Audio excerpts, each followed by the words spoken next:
L'horizon des commandements qui régissent les rapports entre les hommes selon la loi de Dieu donnée à Moïse n'est plus son exécution en tant que telle, mais l'accomplissement du royaume. L'entrée dans le royaume est la mesure de la loi. Elle est en quelque sorte l'esprit de la loi.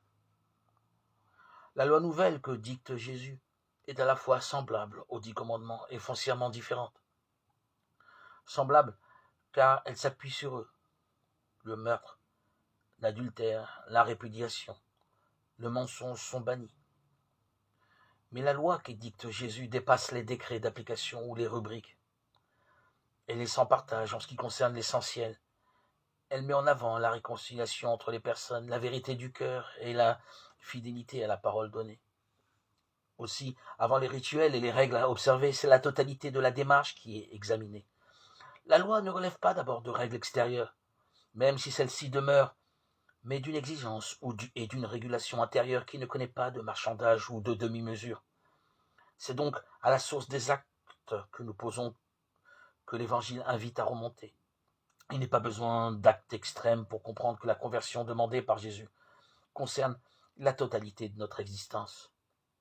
Ici réside la dimension libératrice de la loi.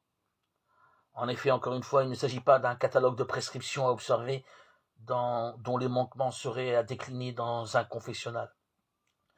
Il s'agit plutôt d'un discernement à opérer sous le regard de Dieu et de sa parole.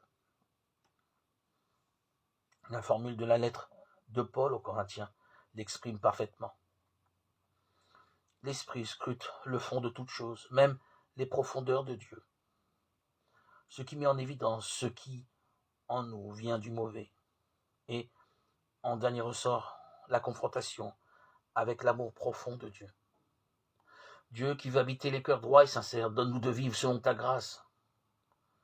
Alors, nous le savons, tu pourras venir en nous pour y faire ta demeure.